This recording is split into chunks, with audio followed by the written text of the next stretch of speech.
Ashamar kafune kabajamtoota hordoftoota miidiyaa madda nageenyaa oduu har'aaf qabannee dhihaanne isinitti himuun kasifaana turaan ejersa wallooti. Mootummaan faashistii Abiy Ahmad godina Harargee lixaa keessatti uummata nagaa dararaa jiraachuun barame. Bal'ina isaa Umar Saba waan qindeeffate qaba. Mootummaan faashistii Abiy Ahmed ilmaan Oromoo badii takka malee dararaa jira. Mootummaa faashistii Abiy Ahmed ilmaan Oromoo badii takka malee Oromoo ta'uu isaanii qofa ABO shanee gargaartu jechuun dararaa jiraachuun dhaga'ame. Waraanni murna bilxiginnaatiin hoogganamu bakkoota garaagaraatti uummata nagaa irratti gochisuu kanneessaa raawwachaa jiraachuu irra deddeebiin isiniif gabaasaa turuun keenya kan yaadatamudha. Godina Harargee lixaa aanaa mi'eessoo keessatti mootummaan bilxiginnaa kufaatii irra jiru kun qotee bulaa Oromoo humaa keessa hin jirre dararuu fi dargaggoo Oromoo xiqqaa hanga guddaatti ABO shanee waliin hidhata qabdu jechuun dararaa jiraachuu maddeen himanii jiru. Harargee lixaa aanaa mi'eessoo araddaa daalacha gandoota akka Hacaree, Waraabbaa, Haroo Haraa, Kuubii fi kan kana fakkaatan keessatti waraanni faashistii Abiy Ahmed ilmaan Oromoo bahiinsaaf galma dhorkuu irraan kan ka'e ilmaan Oromoo biyyaa bahaa jiraachuu maddeen keenya irraa odeeffannee jirra. Ilmaan Oromoo dararaan itti hammaachuu irraan kan ka'e guyyaa lama dura kan baay'inni isaanii 25 ta'an gara Jabuutiitti imalanii jiru jedha maddi keenya. Akka maddi keenya kun jedhutti waraanni faashistii Abiy Ahmed kun Harargee lixaa keessatti dargaggoota dararuu irraa kan ka'e daa'imman ganna 18 hanga 20 ta'an biyya gadhiisanii baqataa jiru jechuun dubbatu. Aanama kana keessatti guyyaa kaleessaa jechuunis Ebla 22 bara 2022 waraanni murna bilxiginnaatiin hoogganamu gandoota keessa deemuun qotee bulaan qamadii malee midhaan gosa biraa akka hin facaafne dhorkaa oolani. Akka namni bilbilaan dubbifne kun jedhutti namoonni qamadiin alaa midhaan biraa facaaftanis ta'ee konkolaataan qonna qotanis qarshii 50,000 adabamtu jechuun qotee bulaa keessa deemanii itti dhaadataa oolan jedhu. Sababiin qamadiin alaa hin facaaftan jedhameef diinni keenya ABO shanee waan ta'eef midhaan biraa dahannoo keessatti ijaarratu jechuun fuula qotee bulaa dura dhaabbachuun dubbatan jedhu maddi keenya gabaasanuuf laate. Ergaa ajajaa waboo zoonii kaaba Oromiyaa Cibran Odaa Garaadoo irraa darbe. Lola piipiin Oromiyaa irratti labse kanaan wal qabate labsii kana sababa godhatuun fiinxaleeyyiin Amaara qotee bulaa Oromoo Walloo irratti lola banteen wal qabatee ajajaa waraana bilisummaa Oromoo waboon zoonii kaaba Oromiyaa godina Walloo turtii miidiyaa madda nageenya waliin taasise irratti waan Oromoo Walloo irratti tahaa jiruu fi waan ta'uuf deemu akka armaan gadii kanatti lafa kaa'ee jira. Fiinxaleeyyiin Amaara mootummaa naannichaatiin qawwee hanga funyaanii hidhachiifamanii qotee bulaa keenya irratti faannoo humna jedhamu bobbaasanii uummata nagaa ficcisiisaa jiran jechuun dubbate.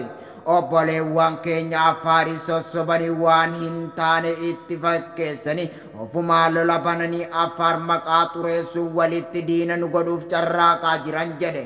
Guyyaa kaleessaa kanas aana baatee keessatti fiinxaleeyyiin Amaaraa fi Affaar walgahii akkamittiin Oromoo balleessina jedhu geggeeffataa oolan jedhe.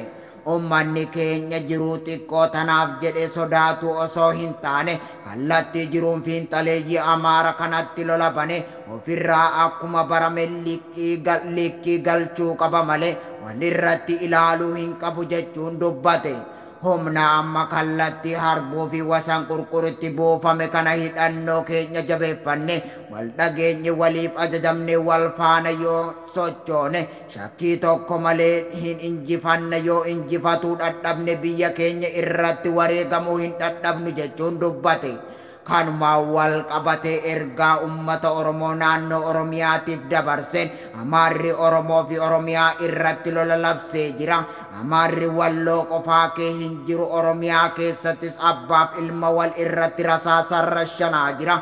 Kanaafuu bakka jirru lola irratti bannee Oromoon maal akka ta'e itti agarsiisuu qabna ergaa jedhu dabarsee jira. Hubachiisa qotee bulaan Oromoo Walloo Waboo zoonii kaabaa Tigraay jiran oduu jedhu tasuma dhaga'uu hin qabdan. Nuti waboon akkuma ta'ettuu isin faana jirra. Biyya teenya irraa garri gorruu hin jiru. Isin ummata qaalii kana keessa garri takka deemnu hin jiru. Burjaajii diinaa dhiifne hojiidhaan diina keenya salphisuuf walaa dhageenyu ergaa jedhu gama miidiyaa madda nageenyaatiin dabarsee jira. Waraanni bilisummaa Oromoo Waboo zoonii kibbaa waraana bilxiginnaa haleelaa jiraachuu beeksise.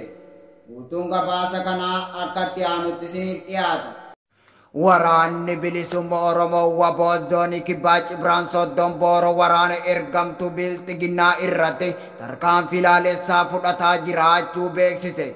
Mootummaan faashistii Abiy Ahmad waraana bakkoota garaa garaatti walitti funaanuun duula farra riphee lolaa jedhuun Oromiyaa irratti bobbaasaa jiraachuu irra deddeebiin isiniif gabaasaa turuun keenya ni yaaddatama. Duula farra riphee lolaa jedhuun waraana bilisummaa Oromoo yookaan shanee dhabamsiisna jechuun bakkoota garaa garaa hanga biyyoota ollaa irraa waraana walitti qabuun mootummaan bilxiginnaa Waboo irratti bobbaasus injifannoo osoo hin taane kisaaraa keessa galaa jiraachuu hooggantoonni waraana bilisummaa Oromoo Waboon zooniilee garaa garaa beeksisaa turan.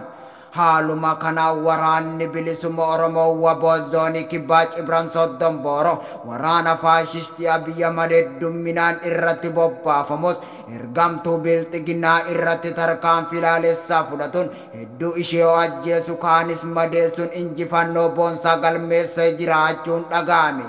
Irreef gaachanni ummata Oromoo gootichi waraana bilisummaa Oromoo Waboon zoonii kibbaa Cibraan Soddon Booroo guyyaa dheengaddaa jechuun eebila 20 takka bara 2022 bakka Maalkaa Gubaa jedhamutti ganama irraa kaasee hanga guyyaatti waraana ergamtuu bilxiginnaa irratti tarkaanfii fudhatuufi 35 bakka takkatti yoo ajjeesu 30 ol madoo ulfaataan adabee jiraachuu jajjabeen Cibraan Soddon Booroo beeksisee jira.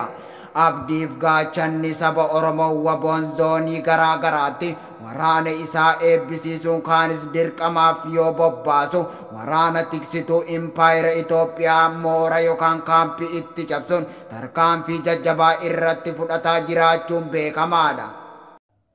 Egaa kabajamtootaaf hordoftoota miidiyaa madda nageenyaa oduun har'aaf qabannee dhihaanne kana gammaa daawwattanidha. Qophiilee madda nageenyaa fan daawwachuu barbaaddan Tiwiitara keenyaa fi yuutuubii keenya jala dhaqaa isiniin jecha hagawaan nu waliin turtaniif galatooma.